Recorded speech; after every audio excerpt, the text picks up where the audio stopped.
El tema de Monterrey es noticia esta mañana, pero más que noticia hay que verlo como un asunto de reflexión. Si usted tiene en casa hijos, niñas, niños, adolescentes, yo le pido, sé que es la hora de las carreras, le pido que le dedique a la pantalla unos 10 minutos. Vamos a conversar esta mañana sobre el tema. Saludo al doctor Héctor Cerezo, es doctor en psicología educativa y desarrollo. Gracias por estarnos acompañando Buenos esta días. Gracias, mañana. doctor. Buenos De días. repente Gracias, lo buenos vemos días. participando con nosotros, aportándonos sus ideas, sus comentarios, su orientación en diversos reportajes que realizamos. Lo primero que le preguntaría, ¿qué pasa por la cabeza? ¿Qué tiene que estar ocurriendo en la cabeza y en el corazón de un niño que toma una decisión como la que tomó el chico ayer en Monterrey, en un niño, en un adolescente? ¿Qué tiene que estar sucediendo en él para que tome esa decisión? La mente de un joven, de un adolescente, porque como tal ya no era un niño, ya era un adolescente, 15, 16 años, no es solo individual, no es solo este chico, es lo que sucede a su alrededor. La mente y las decisiones siempre son sociales por naturaleza.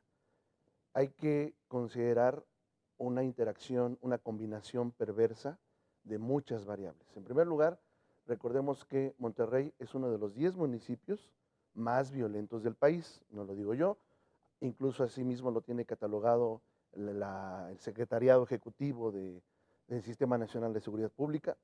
Esto influye también en conductas violentas individuales.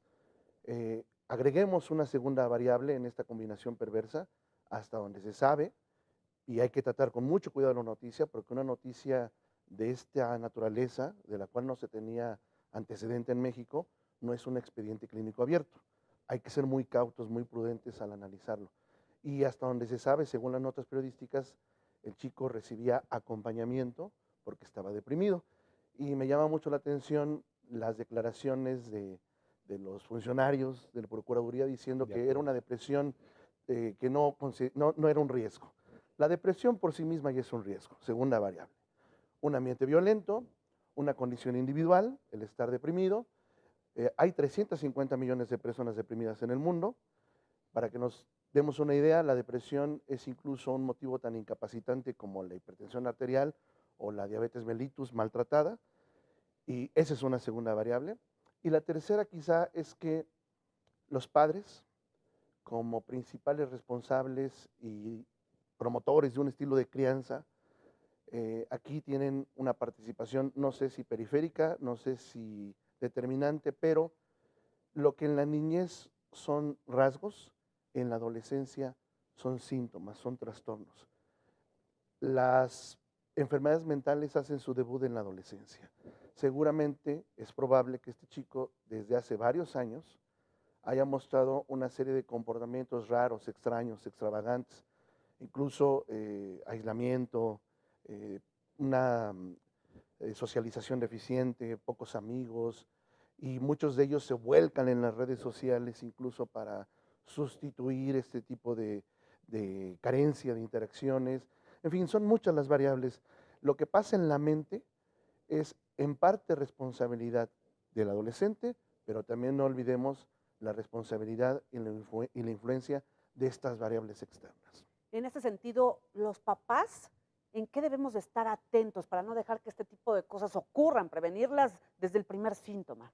Algo interesante es que después de estos hechos, y lo digo con todo respeto, todo el mundo se cree psicólogo, todo el mundo tiene Claro, hipótesis, todo el claro. Sí, claro. mundo tiene Cierto, Cierto. explicaciones, son los cierto, padres, son la cierto. sociedad, Juzgan, Sí, sí, sí, sí, sí. hay que claro. recuperar el operativo Mochila. Yo lo digo con algo de sarcasmo y de, mm, de reflexión que, bueno, si vamos a implementar el operativo Mochila, implementemos también el operativo Padres Responsables, Claro.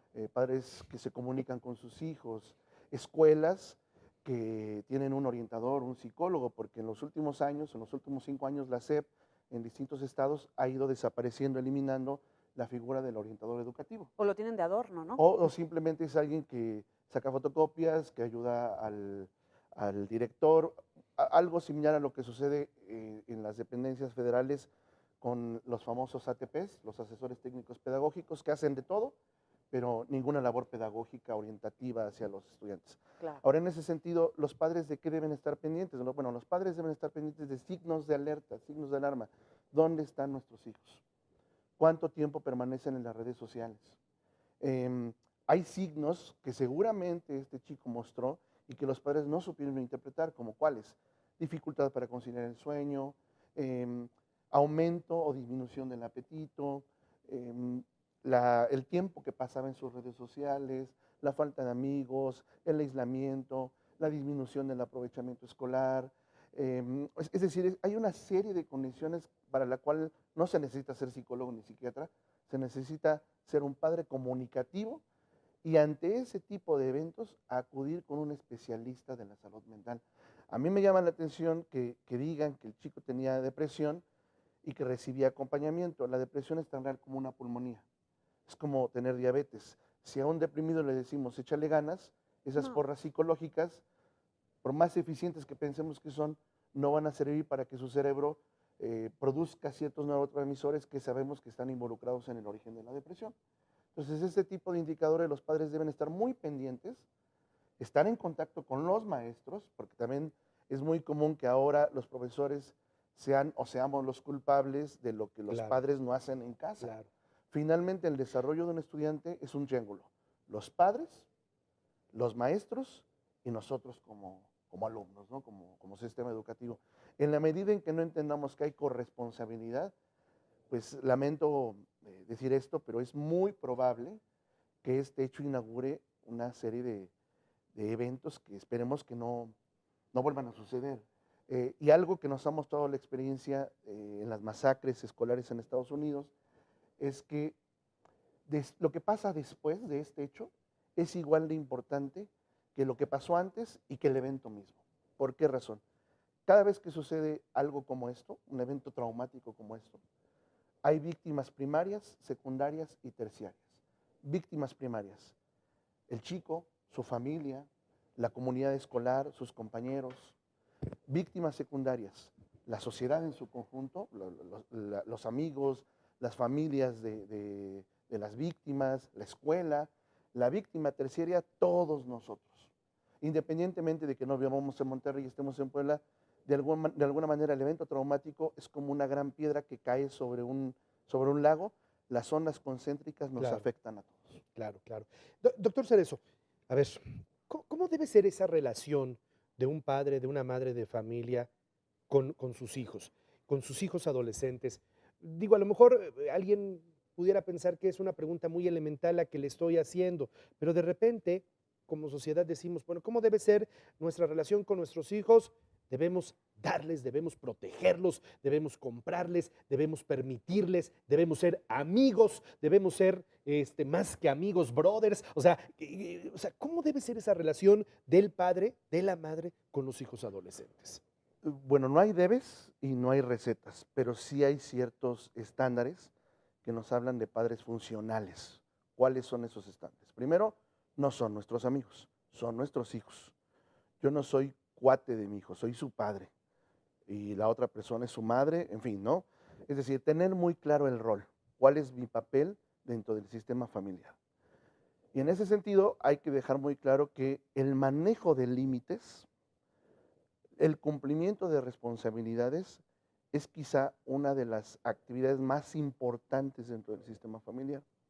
Muchos padres se preocupan, por ejemplo, en poner castigos, límites, una reglamentación familiar porque suponen que esto puede traumatizar a su hijo. Déjenme decirles que no, les están haciendo un favor para el futuro. Los padres no educamos para el presente, educamos para el futuro. Y por ello tenemos que ser bastante cautos, prudentes. Cuando se necesite ser comunicativo, aproximarnos a nuestros hijos, escucharlos, habrá que hacerlo. Cuando necesitemos ser directivos, no autoritarios, directivos, habremos de ejercer esta directividad. Cuando necesitemos guardar silencio y acompañarlos, ejerzamos esta función. Es decir, sobre todo en la adolescencia, porque la adolescencia es una etapa en donde los chicos están buscando y ensayando su identidad. Y los padres tenemos que entender que un día el ánimo, las expectativas, la personalidad de nuestros hijos es de cierta manera. Al siguiente día es completamente diferente. Pero este es un periodo transitorio. y habrá que ser prudente y tolerante a la frustración respecto a estos cambios. Por lo tanto, el estilo de los padres tendrá que ser adaptable a nuestros hijos y no al revés, porque muchas veces repetimos patrones transgeneracionales, suponiendo que como a mí me educaron de esa Sí, claro. forma, ahora a mis hijos los tengo que educar exactamente de la misma manera. Y nos olvidamos de la influencia social, la influencia cultural, la escuela. Y algo importante es que lo que pasó ayer en Monterrey y lo que pasa en las escuelas es una pantalla, es un microuniverso de lo que sucede a nivel social. Doctor, hablamos mucho acerca de la comunicación, hay que ser comunicativos, tener una comunicación abierta con nuestros hijos. ¿Qué es esa comunicación? ¿Cómo hacerle para que nuestros hijos nos digan exactamente lo que están viviendo, lo que están sintiendo? Porque no es nada fácil, se lo dicen a los amigos y uno es el último de repente en enterarse y a lo mejor estás pensando que tienes una relación increíble, abierta, de comunicación y no es cierto. ¿Cuál es la comunicación asertiva con tu hijo? Crear las condiciones necesarias para que nuestros hijos se acerquen a nosotros y nosotros podamos resolver sus dudas. ¿Qué sabes? ¿Qué quieres saber? ¿En qué te puedo apoyar? Porque también no es una obligación que nuestros hijos nos los digan todo. Así como nosotros no le vamos a decir absolutamente todo a nuestros hijos. Debemos respetar sus espacios personales. Invadirlos pidiendo que nos cuenten todo, que nos cuenten todo, demandándoles que nos cuenten todo, creo que también constituye un riesgo porque es una invasión a la privacidad personal. Y si algo necesitan los adolescentes en esta época en particular, es tener sus propios espacios personales. Sobre todo en un momento en donde le gritan al mundo sus frustraciones, le gritan al mundo sus éxitos, sus fracasos, sus relaciones. Ahora una relación no es tal, sino hago el avatar en mi Facebook en una relación, en fin. Eh, Hay que considerar eso como padre, porque finalmente mi preocupación fundamental tiene que ser cómo creo las condiciones para que una comunicación favorable se dé, que él o ella pueda acercarse a mí sin necesidad de que yo lo obligue a que me diga todo, porque eso me parece que también es una violación a su intimidad personal, a sus espacios personales. Finalmente, doctor, tenemos que abordar el tema de la imagen que muchas personas, muchísimas, incluso niños, incluso adolescentes, han visto ayer a través de las redes sociales, a través de algunos medios. TV Azteca ayer al mediodía tomó la determinación de no transmitir la imagen. Luego vino un mandato de la Secretaría de Gobernación a los medios de no transmitir la imagen, pero la imagen está y circula en redes y los niños seguramente ayer a la hora del recreo en la escuela, en lugar de jugar, estaban viendo la imagen, estaban viendo las fotografías y la imagen le sigue dando la vuelta. ¿Qué implicaciones tiene para la sociedad, para la persona, para los integrantes de la sociedad ver y ver y ver la imagen? Es una modalidad de violencia gráfica. Y con esto no quiero sonar riguroso. Hay estudios neurobiológicos que indican que cuando un tipo de material de esta naturaleza es reproducido y multiplicado insistentemente, se presenta un fenómeno en las personas que lo vemos que se conoce como desensibilización. Al principio nos impacta, lo volvemos a ver, ya no nos influye tanto, hasta que finalmente la imagen se vuelve Cotidiana. cotidiana, como un normal. Es como ver pasar un programa televisivo. Esta desensibilización nos vuelve menos empáticos hacia el dolor ajeno. Entonces, de repente, observamos escenas en donde hay unos cuerpos tirados en la calle y decimos, mira, ahora les quitaron los zapatos, caray, pero ¿qué está pasando ahí? Son finalmente cadáveres, no somos empáticos con ello. Algo similar pasa aquí.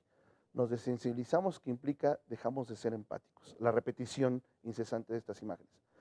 Hay un segundo aspecto, cuando esta violencia gráfica la observamos, ese tipo de imágenes ingresa directamente no a la parte racional del cerebro, que son nuestros lóbulos frontales, ingresa directamente a la parte emotiva, a la que controla las emociones. Por eso nos motiva o nos genera este tipo de comentarios en las redes sociales, ¿no? Hay quienes incluso hacen apología de la violencia, exaltan el delito. Y la parte emocional del cerebro, pues no es racional, simplemente es totalmente visceral. Y por ello habrá que ser muy cuidadosos en regular este tipo de imágenes porque viola la dignidad de las personas, de todos, puede exaltar este tipo de actos e incluso, si voy más lejos, puede constituir un tipo de aprendizaje por imitación, por observación. No estoy Ocurre. diciendo, claro, sí, es probable ocurrir, hay antecedentes en Estados Unidos. Ujú. Algo que hemos aprendido de las masacres escolares, decía hace un momento, en los Estados Unidos, es que lo que sucede después es igual de importante de lo que sucedió con el hecho en sí. Y Perdón que lo interrumpa. Fíjese nada más la paradoja. Es igual de importante que el primer hecho o que los anteriores, pero lo empezamos a ver como cotidiano. porque nos desensibilizamos. Y aquí hay algo importante. No hay que perder de vista el hecho y la representación de los hechos. Una cosa es lo que sucedió, otra cosa es cómo lo intentamos explicar. Y también no hay que olvidar que quizá para nosotros el acto del adolescente pueda ser reprobable, pero estos videos, esta violencia gráfica, otro riesgo es que puede estereotipar a los adolescentes como si todos fueran violentos. Y creo que no es la idea. Eh, para todos los que estamos fuera de este contexto podemos decir que es reprobable, que no lo podemos entender. Bueno, no hay que olvidar que una cosa es cómo esa persona vive su situación de vida, cómo procesa la información, y otra cosa es el evento mismo. Una cosa es el evento, otra cosa es cómo la persona interpreta ese evento. No podemos estar en la mente de este joven para entender qué fue lo que hizo, por qué lo hizo y para qué lo hizo.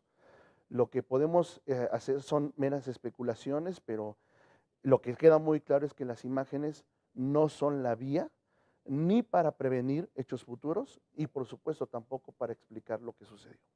Esta mañana le agradezco mucho la charla al doctor Héctor Cerezo, doctor en Psicología Educativa y Desarrollo, que nos haya acompañado a tratar de entender un poco lo que ocurrió allá en Monterrey. Y bueno, pues estos mensajes acerca de este tema del acompañamiento como padre a nuestros hijos, de la comunicación como padre a nuestros hijos, de tampoco ser invasivos, pero tampoco ser el amigo porque somos los padres. Creo que son temas en los que usted allá en casa debe reflexionar. Muchas gracias, doctor. Al Muchas contrario, gracias, buen doctor. día a ustedes. Buenos